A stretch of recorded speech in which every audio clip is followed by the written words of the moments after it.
नमस्कार, जन टीवी में स्वागत आपका। आप देख रहे हैं एक मुलाकात, और एक मुलाकात में आज हमारे साथ हैं राजस्थान के डांग विकास बोर्ड के चेयरमैन श्री सत्यनारायण सिंह जी। सत्यनारायण साहब, आपका बहुत बहुत स्वागत है। आप खुद भी जो जिम्मा आपके पास में उसी क्षेत्र से रहने वाले हैं और भारतीय प्रशासनिक सेवा में लंबे समय तक आपने सेवाएं भी दी हैं। अगर डेवलपमेंट की बात करें तो जितना डेवलपमेंट होना चाहिए था, क्योंकि डांग क्षेत्र में पानी भी है, चंबल बहती है वहाँ से, उसके बावजूद इतना विकास नहीं हो पाया। क्या कहेंगे आप? देखिए, वस्तुतः डांग क्षेत्र पठारी ज़मीन है, पत्थर है, उसमें फॉरेस्ट एरिया भी है, और नाले और नदियों की वजह से रेवाइंस डेवलप हो गए हैं जी। बड़े बड़े खाड़े और गड्ढे, और वो जाकर के चंबल के अंदर मिलते हैं। तो इस क्षेत्र में क्योंकि पठारी है तो पानी बह जाता है, तो पानी की कमी रही है। दूसरा क्या है कि जो हैबिटेशन है वहाँ पर बहुत पिछड़े लोग, दलित मजदूर, वो लोग जा रहते हैं, उनमें शिक्षा की कमी है, तो सामाजिक चेतना बिल्कुल नहीं है, कुरीतियाँ सामाजिक सबसे ज़्यादा उनके अंदर है, और उस क्षेत्र में कोई आर्थिक रूप से उनको सहायता पहुंचाने का विशेष कार्यक्रम बड़े पैमाने पर नहीं हुआ। जैसे वहाँ पत्थर निकाला जाता है तो निकाल के दूर भेज दिया जाता है, दूर और दूसरे क्षेत्रों में चला जाता है, तो वहाँ के लोगों को केवल मजदूरी मिल पाती है। उसकी वजह से वहाँ पर बीमारियाँ भी काफ़ी, खासतौर से सीने की बीमारियाँ, इनमें टीबी भी है, और भी चेस्ट की बीमारियाँ काफ़ी हो गई। मजदूर ज़्यादा हैं, और ट्रक वाले जाते हैं, वो भी उसमें शोषण ही उनका होता है। माइंस के जो लीज होल्डर्स हैं वो भी मजदूरी देते हैं, और वो साल 2-2 साल के ठेका कर लेते हैं, इसलिए उनकी आर्थिक स्थिति भी अच्छी नहीं है। दुर्भाग्य से उस एरिया में लोगों ने विकास के लिए उतना ध्यान नहीं दिया जितना कि देना चाहिए। डांग क्षेत्र विकास योजना 1991 में बनी थी, और उसके बाद में जो उसमें पैसे का एलोकेशन हुआ वो बहुत कम हुआ। जैसे बीजेपी के शासनकाल तक तो केवल 5 करोड़ रुपया ही उसमें मिलता था, जबकि इस क्षेत्र के अंदर 8 तो जिले आते हैं, 22 पंचायत समिति आती है, और 300 से ज़्यादा पंचायतें आती हैं, और 1,500 से ज़्यादा गांव आते हैं। तो सड़कों से भी नहीं जुड़ा जा सका, और नतीजा ये हुआ कि जैसी भौगोलिक स्थिति है उसमें पूर्वी राजस्थान जो धौलपुर, करौली, भरतपुर, सवाई माधोपुर का है, उसमें से दस्यु समस्या भी हमेशा से रही, और जो हाड़ौती का जो 4 जिले इसमें हैं, बूंदी, कोटा, बारां और झालावाड़, उसमें प्रारंभिक वर्षों में तो डाकू समस्या थी, और उसके बाद में शहरिया जातियाँ इसमें रहती हैं, शाहबाद और किशनगंज में। प्रशासनिक कमियों की वजह से, राजनीतिक चेतना नहीं होने की वजह से, और जो जनप्रतिनिधि भी उस क्षेत्र से चुन करके आए हैं, उनमें भी कोई बड़े उच्च पद पर नहीं पहुंच पाया, और उसमें भी उतनी चेतना नहीं थी कि वो उस क्षेत्र का कुछ भला कर सके। लेकिन सब आज़ादी के 65 साल बाद देश के हर कोने की बात छोड़ें, हम राजस्थान की बात करें, अलग अलग जगह को फेजेस में कुछ ना कुछ मिला है। जैसे उदयपुर की जो बेल्ट है, सुरहोई का कुछ एरिया, राजसमंद है, उदयपुर है, डूंगरपुर है, उसके लिए एक सब प्लान एरिया बनाया ट्राइब्स के लिए। उसी तरह से ये बोर्ड भी बना हुआ है। तो कमी कहाँ रही? इच्छा शक्ति की कमी रही, या संसाधनों की कमी रही, या फिर सिर्फ ये एक बोर्ड बना दिया गया और काम नहीं कर पाए? देखिए, इसमें दोनों चीज़ें रही।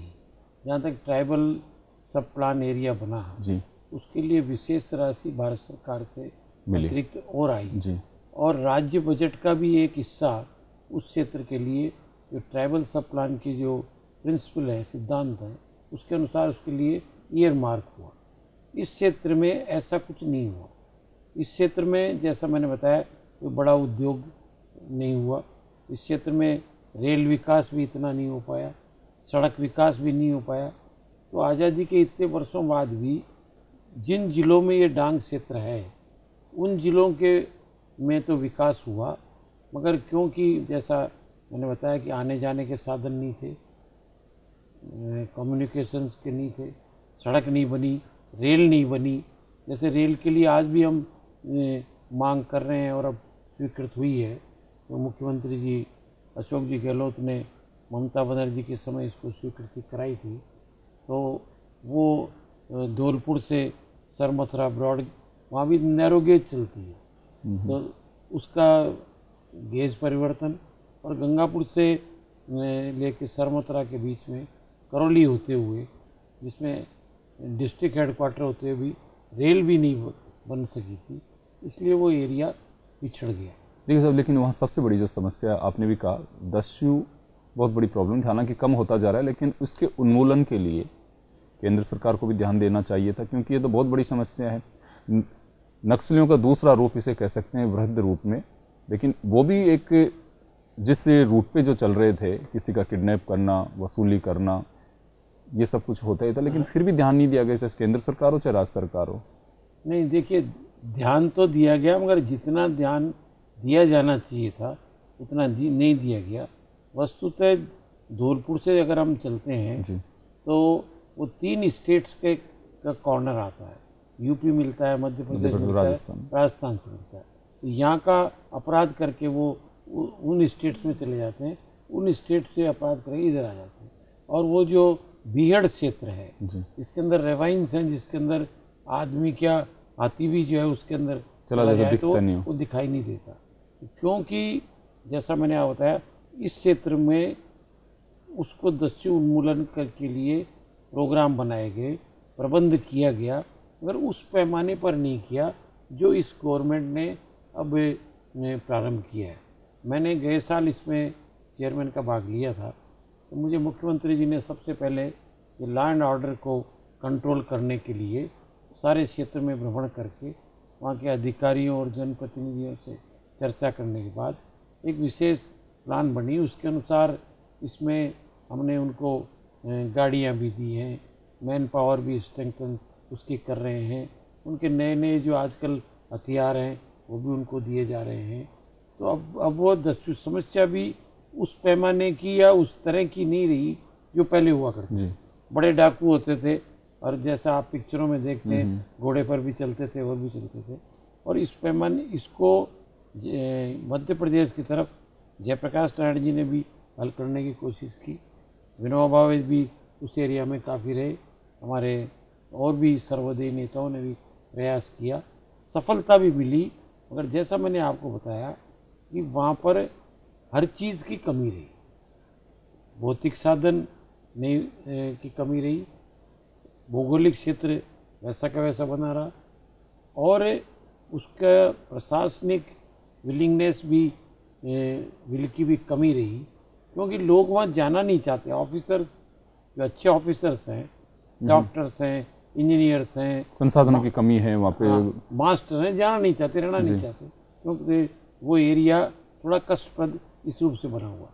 राजनीतिक नेतृत्व भी जैसे मैंने बताया कि भरतपुर में राज बहादुर जी के बाद में और लोगों के कुछ नेताओं के बाद में ऐसे बड़े नेता नहीं हुए जिन्होंने इसको में कोई कृषि के क्षेत्र में ज़्यादा विकास किया हो या औद्योगिक क्षेत्र में ज़्यादा विकास किया हो।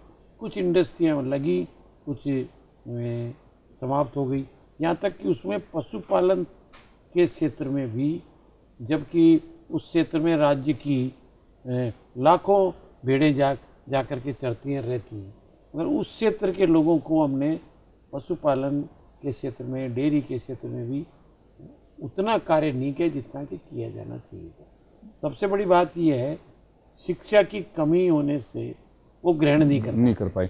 अब कभी सर आपकी इस तरह की भी स्थितियाँ होती हैं वहाँ पे कि जैसे उत्तर प्रदेश, मध्य प्रदेश, राजस्थान, जॉइंटली कोऑपरेशन किया गया हो या उसकी तैयारी कर रहे हो कि भाई ये तो बहुत बड़ी समस्या, तीनों प्रदेशों के लिए बड़ी समस्या है, उस एरिया के लोग केवल इसी समस्या की वजह से आगे नहीं बढ़ पा रहे हैं। सबसे बड़ी ये जो मूल की जो जड़ बताई जा रही है वहाँ पिछड़ेपन की, वो एक दस्युओं की जो स्थिति है, वो भौगोलिक परिस्थितियाँ तो हैं, वो एक बड़ी प्रॉब्लम बताई जाती है यहाँ पे। देखिए, दस्यु समस्या का बहुत बड़ा हल हुआ है, मगर लोगों में ये डर रहता है कि कभी भी हमारे संग कोई अपराध हो सकता है।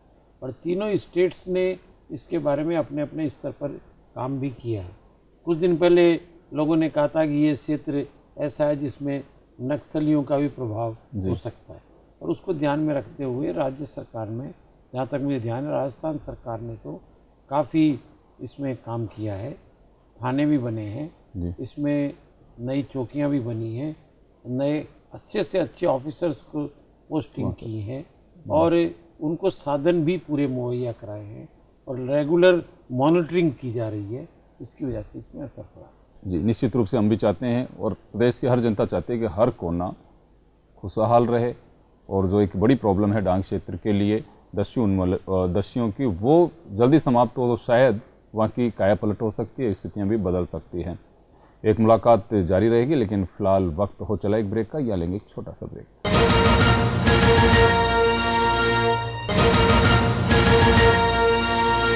ब्रेक के बाद एक बार फिर आपका स्वागत है। आप देख रहे हैं एक मुलाकात, और एक मुलाकात में आज हमारे साथ में सत्यनारायण सिंह जी, जो डांग विकास बोर्ड के चेयरमैन भी हैं। सर, अपन बात कर रहे थे डांग के विकास की, दस्यु उन्मूलन को लेकर के। आपने एक छोटा सा भी क्लू दिया आपके जवाब में ही।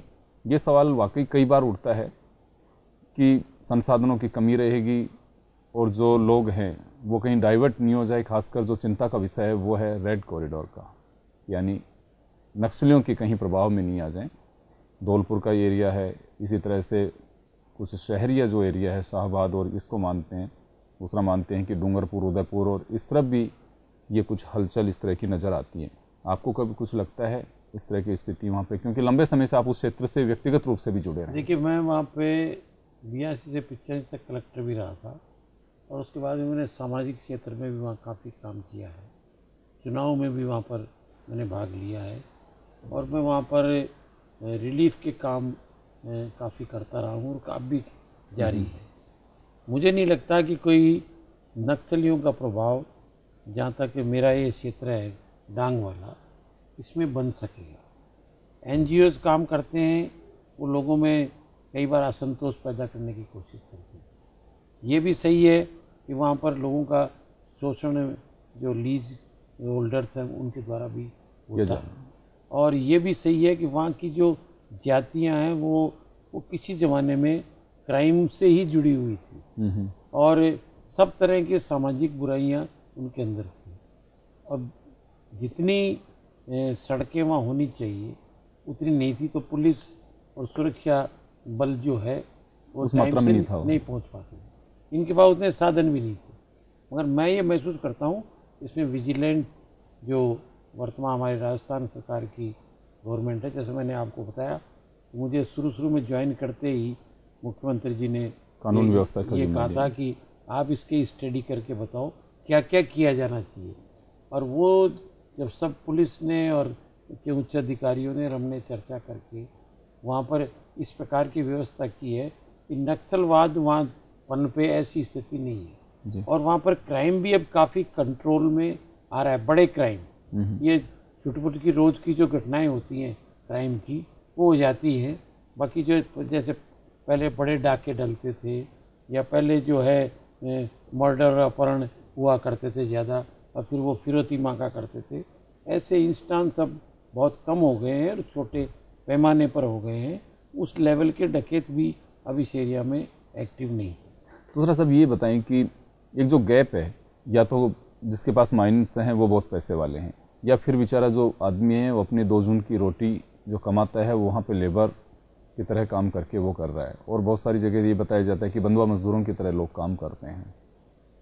देखिए क्या है, बंधुआ वाली भी जो आपकी बात है वो करते थे, आजकल वो कॉन्ट्रैक्ट लेबर के रूप में 2-2, 3-3 साल के कॉन्ट्रैक्ट कर लेते हैं जी। ये भी सही है कि वहाँ पर पहले जो लीज होल्डर्स थे वो उनको पूरी मजदूरी नहीं देते थे और वो अपने खानों पर ही उनको रखते थे। मगर अब जो लेबर के कानून से ऋण से अब ये स्थिति नहीं है और सरकार ने अब जो नई लीजेज उन लोगों को देना शुरू किया है जो वास्तव में काम करते हैं, और वो बड़ी लीज भी बंद हो गई है, अब छोटी लीज के रूप में देते हैं। और अब काफ़ी एरिया तो हमारे सेंचुरी के अंदर वाइल्ड लाइफ में आ जाएगा, कैला देवी तक तो वो आ जाएगा। और उसके बाद में फॉरेस्ट के डेवलपमेंट के भी काफ़ी प्रयास किए जा रहे हैं। जैसा मैंने आपको बताया, अब उस एरिया में उद्यानिकी के बारे में, पशुपालन के बारे में हमने जो शुरुआत की है, जितनी सड़कें बन रही हैं, जितने वहाँ पर इस समय और विकास के काम शुरू किए हैं, अब तो उससे मैं समझता हूँ कि गांव की आर्थिक स्थिति भी ठीक हुई है। शिक्षा में काफ़ी स्कूल खुले हैं, वहाँ क्रमोन्नत भी काफ़ी हो रहे हैं। उस लेवल तक नहीं है जिस लेवल तक की और दूसरे एरिया के हैं, मगर अब गवर्नमेंट का पूरा ध्यान है इस ओर कि वो शैक्षणिक स्तर में, सामाजिक स्तर में और कमियां हैं, मगर गवर्नमेंट अब उसको प्राथमिकता दे रही है। और इसलिए आप ताज्जुब करेंगे कि अब इसको नरेगा से भी डांग के काम को जोड़ दिया गया है और इसके स्पेशल सप्लीमेंट के रूप में भी इसको हमारे जो फंड्स हैं उनको बढ़ाया गया है। और सबसे बड़ा चेंज ये है इस एरिया में, जो मैं आपका समय ले रहा हूँ, वो ये कि पंचायत लेवल से प्रस्ताव लिए जा रहे हैं कौन कौन से काम उनको चाहिए, पंचायत, फिर पंचायत समिति और जिला परिषद, उसके हिसाब से। तो जो बजट है वहाँ के विकास का, वो अब की बार कुछ माना जाए कि इंक्रीज हो सकता है वहाँ के लोगों के लिए? इंक्रीज हो गया, 4 गुना तो हो ही गया, करीब 20 करोड़ हो गया और अभी और भी बढ़ जाएगा। और एक जो दृष्टिकोण मैंने आपको अर्ज किया, अब पहले ये था कि दूसरे डिपार्टमेंट वहाँ काम नहीं कर रहे जी, वो डिपार्टमेंटों को अब ये कहा गया है कि वो अपने बजट की राशि उसको तो पूरा ज़्यादा से ज़्यादा ईयर मार्क करके खर्च करें। जैसे रोड्स का है, जैसे बांध बनाने का है, जैसे पेयजल का है, जैसे बिजली का आजकल बीपीएल गांव का पूरा इलेक्ट्रिफिकेशन हो रहा है, बीपीएल घरों का हो रहा है। इसी ढंग से शेड्यूल कास्ट के लिए सतत जो पूरे गांव का विकास के बारे में हो रहा है। माडा योजना को जहाँ पर एसटी रहते हैं उसको अब उसमें तेज़ी लाई जा रही है। मैं महसूस करता हूँ कि अब इसने स्पीड पकड़ी है और थोड़े दिनों में कम से कम उसी जिले के जो पड़ोस के जो क्षेत्र है उसके बराबर वो देखिए, डांग क्षेत्र की बात करें तो पहली बार कोई वहाँ के रहने वाले, क्योंकि ससुराल है वसुंधरा जी का, तो निश्चित रूप से वहीं की मानी जाएंगी, मुख्यमंत्री बनी। और मुख्यमंत्री तो मुख्यमंत्री होता है, उनका जो प्रतिनिधित्व वहाँ से, क्योंकि खुद वहाँ से रही भी हैं, भले ही अब झालावाड़ से एमएलए रही हों, तो उनका उसका कुछ बेनिफिट डांग क्षेत्र को मिला? देखिए, मैं बहुत स्पष्ट कहना चाहता हूँ, वो धौलपुर की तो महारानी रही हैं, मगर धौलपुर के डांग क्षेत्र के बारे में भी कुछ नहीं हुआ, और जो जिससे कि ये 10वीं समस्या हल हो या आम ग्रामीण की गरीबी, शिक्षा या सामाजिक स्तर के बढ़ाओ। उसके बाद में वो झालावाड़ से एमएलए भी रही हैं। और मैं अभी कल ही आया हूँ वहाँ से, बाकानी और शाहबाद और अंतार उस एरिया से घूम के।